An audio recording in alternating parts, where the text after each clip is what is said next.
Oh my god, this bike's so light! Don't conk out, please. I'm going to be very disappointed this one conks out. Potholes. I don't know what that car behind me is doing. This is the PVY Libon or Libon International Edition. I've already tried the CE Edition and I broke it up the hill. So they told me, don't go up the hill, you might wreck it. So I did it anyway. Yes, this is the PVY Libon International Edition, not to be confused with the CE Edition. There are a few differences, some big, some not so big, and now there's some people in the road waving.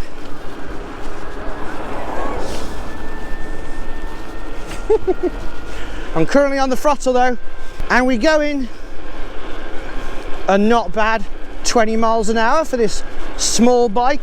It is a lightweight folder. Lightweight!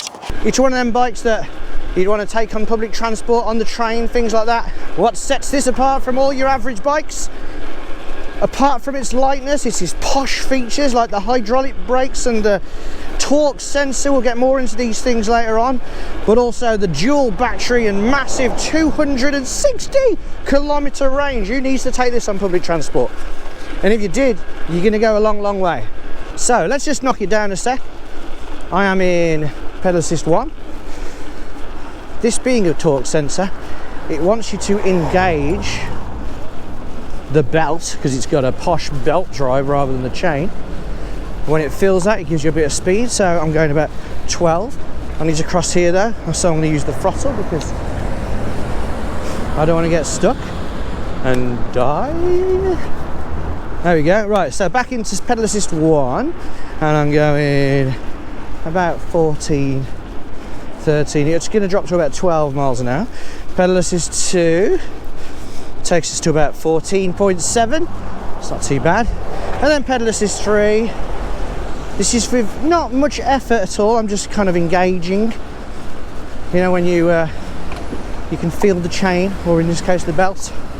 So if I try and push it, it should be like, oh, let's make you a bit stronger, because this torque sensors, the way they work is as it feels you push down and it gives you more power. And sometimes if you push down more, they give you even more power, as this seems to be. Up to 19 then.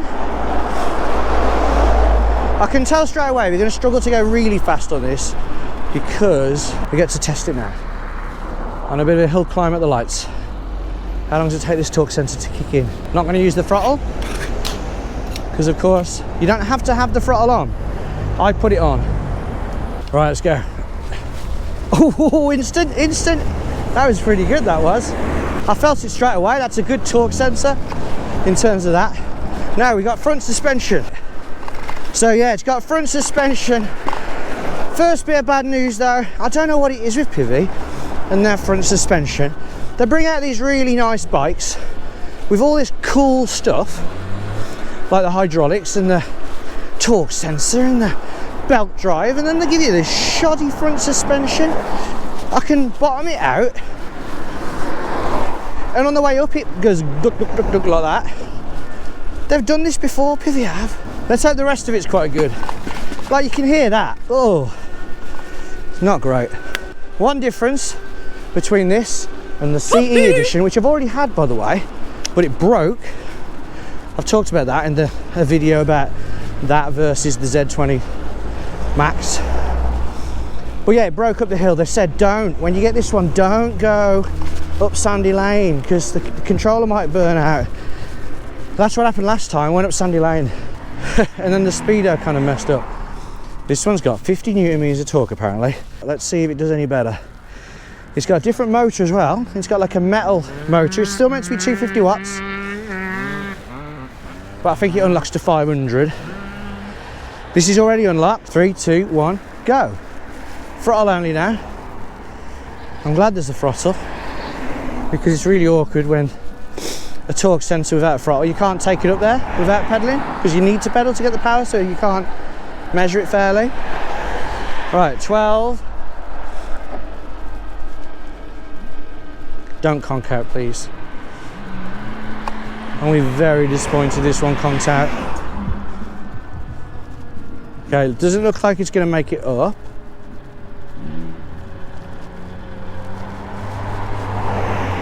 I said when it gets to about 3 miles an hour, I'm going to call it, but we've got past this grip box. 4, 3.7, 3.6, 3.4, 3.3, 3.2. Okay, I'm going to put park entrance. It didn't break, which is nice. And at the moment, actually, oh yeah, this is with no power. Let me put the torque sensor on. So now pedal assist free going up the hill. This is quite easy actually, it's quite nice. Of course, the thing about having a belt drive is that it's all nice and smooth and it's low maintenance and lasts for ages and ages. But they've got to decide, do we want to allow the rider to be able to go fast or to go up hills?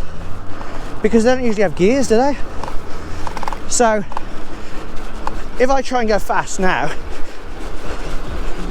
my legs start spinning. I need to be careful. I'm going 22. Let's get the throttle on. 23. But I'm like Sonic the Hedgehog, you know? Trying to go as fast as I can. Feels alright though. With no power, you pedal the right, you go about, just feels like a normal bike.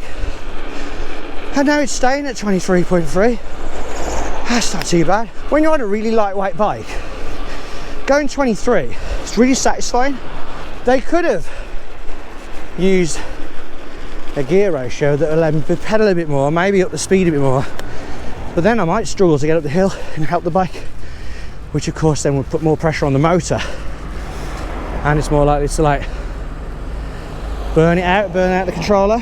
We'll talk about more specs, but first let's see how it came and how very easy it was to put together. This is the easiest bike I've ever had to put together. The handlebars slide on without tools, the pedals go on, and that's it. Even the saddle was already on. But one thing I was worried about was that it might take me a long time to charge both batteries. Now this bike actually has 2 batteries, but they only supplied 1 charger, the 3 amp charger. Luckily, I've still got my old charger from the last PVY Libon, but usually when a bike comes with 2 batteries, they also supply 2 chargers, because sometimes you just want to charge them both up at the same time, don't you? Because they're both flat. Yeah, that was very easy to put together. But there was one issue where I couldn't even get in the box. Sure how I feel with PVY gluing down their boxes. Like, on one hand, yeah, the box don't open. But on the other hand, bloody hell, the box don't open. We already know it's 250/550 watt motor.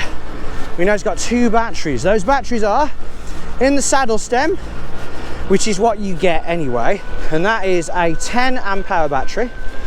And then you've got a battery in the body of the bike, in the crossbar, which is 10.4, giving a total of 20.4 amp hours, 700 and something watt hours. For this bike, that's such a lightweight bike, 16 kilograms with 1 battery, 2 batteries takes it up to 18.5 kilograms. But for a lightweight bike, that's quite a good capacity. And the 2 batteries kind of work together as 1 battery. So now I'm just cruising at 22 miles an hour. It feels really nice. I just wish you could lock out that front suspension. If I was going to take this on public transport though, I'd probably just buy the 1 battery, although at the moment you don't seem to be able to buy it with just 1 battery. And then that lighter weight, 16 kilograms, because 16 kilograms is a decent weight for taking on public transport. Now when you take the battery out, this battery will fall out as soon as you turn it, and it doesn't click into place. Like when it goes in, you have to lock it in, otherwise it will just fall out. So I'm going to take that battery out, put that down, and it won't turn on because this is the only battery, so it needs to get plugged in. So plug that in. Come on, turn on. Oh, got to turn the battery on. Now it turns on. So now it's only 16 kilograms. Oh my God, this bike's so light. Woo. The way the computer works, and it's a very nice colour screen by the way, but the way it works is speed 0 is your throttle setting, and then speed 1, 2 and 3 is your pedal assist settings. So throttle does not work in 1, 2 and 3, and you don't get any pedal assist in 0. So right now I'm on the throttle, which I'm not a massive fan of. It's not the end of the world, but I just prefer throttle to be available at all times, and maximum throttle available at all times as well. I can see the car to my right just behind me in my Pidzoom Mirror. Very nice mirror.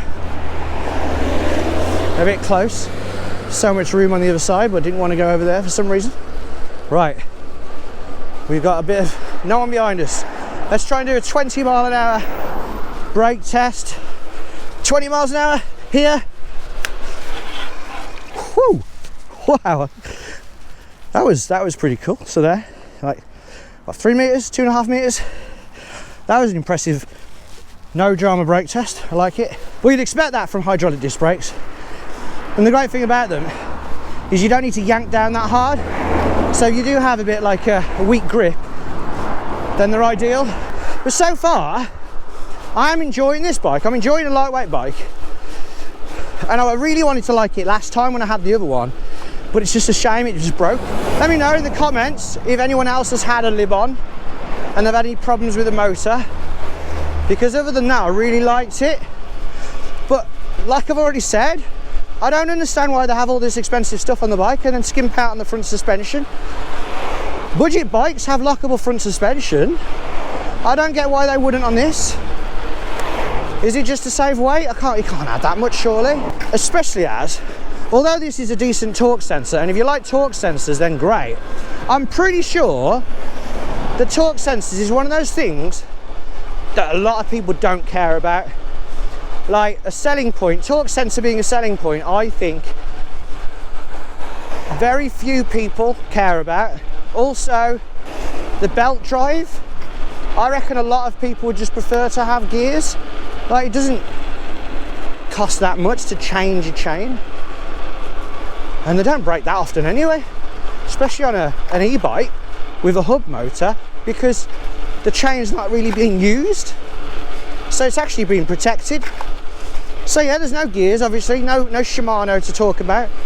It has got a nice front wired light. When I say wide, I mean it's wired into the bike, so it runs on the bike's battery. The rear light is actually on the seat post. It's not a brake light, but if the seat post battery is charged, then the rear light is charged, so that's all right. I mean, this bike being a lightweight bike, it's got a bit of a trick that would be very useful at a train station. Let's have a look at its folding abilities. Obviously, the big selling point of this bike is that it's foldable, but not only is it foldable, it's actually foldable, and you should be able to take it around in different places because it's got their magnets on. So let's try and fold it. Let's put the saddle up. No foldable pedals though, but they are very nice. Undo that, turn it round, so the two magnets hit each other. And I've had these before, and sometimes they're not very strong. And then you do that. Now, unfortunately, this one doesn't seem to line up quite as well as it could. If you're not careful, you could end up like losing it. However, this does create a really easy way to kind of wheel it around. But if you were at a station, would you do this, or would you just keep it fully up? Let me know in the comments. The wheels are probably the right size for this. They're 20-inch diameter, 2.5 inches thick. They say inflate to 40 psi, and I do feel like it's a bit hard. You could probably lower it to maybe 30 if you want it a bit more spongy, but it's not too bad. And the front suspension, although it's not the best, it still works. But I can definitely feel the bumps through my bum. It does have a rear rack. It didn't come with a rear rack, but you can get a rear rack for it. On the website, the pictures don't seem to have mud guards, but this one does have mud guards. Plastic mud guards, they're okay. Well, they're not going. Oh, come on. They're going on red. That doesn't make sense. Okay, I'm just going to go anyway. I'll follow them down. What's going on there? I think these lights are all a bit messed up.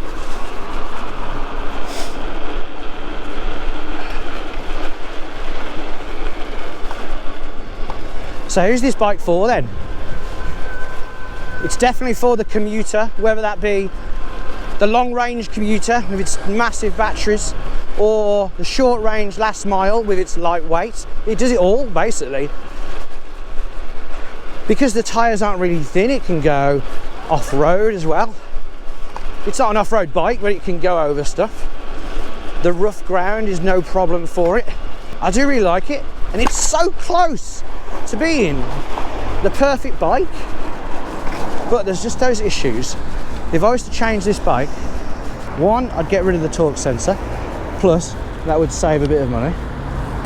Two, I'd go with the chain and gears, probably save a bit more money. And three, I'd change that front suspension so it's lockable, because it clunks too much.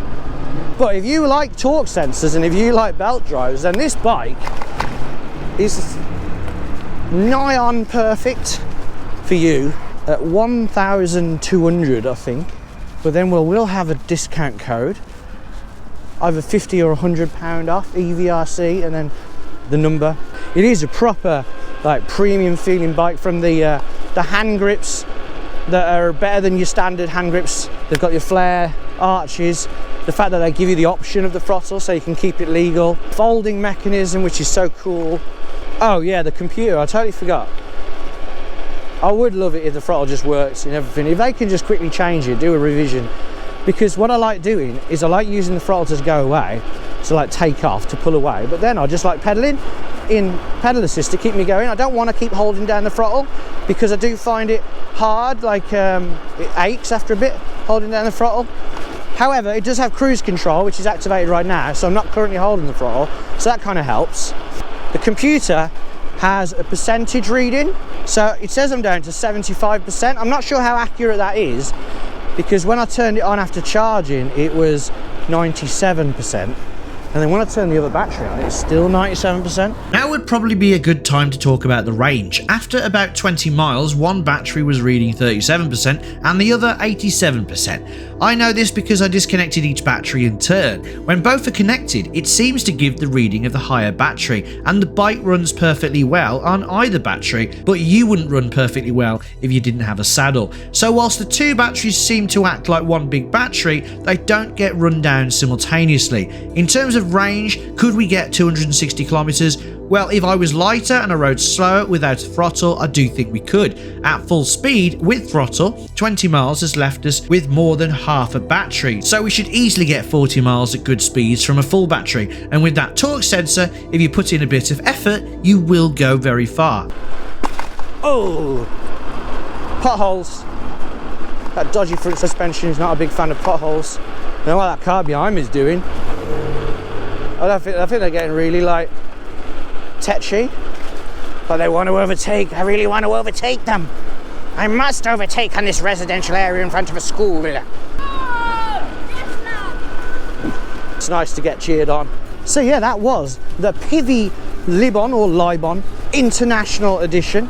It's definitely better than the CE Edition, it seems, because it didn't break for a start. Sorry PVY for going up the hill anyway, but I bet you I'm glad I did. Now I've done it and it didn't break. I'm hoping to see more of this bike over Christmas. I'd love to do sort of long range, bigger video involving other lightweight bikes and trains and buses. That would be interesting. So if you don't want to miss that, don't forget to subscribe. But of course, there's loads of other alternatives, lightweight alternatives to this bike. And for those of you should check out the channel, we'll make a playlist of lightweight bikes for you to check out at the end of this video.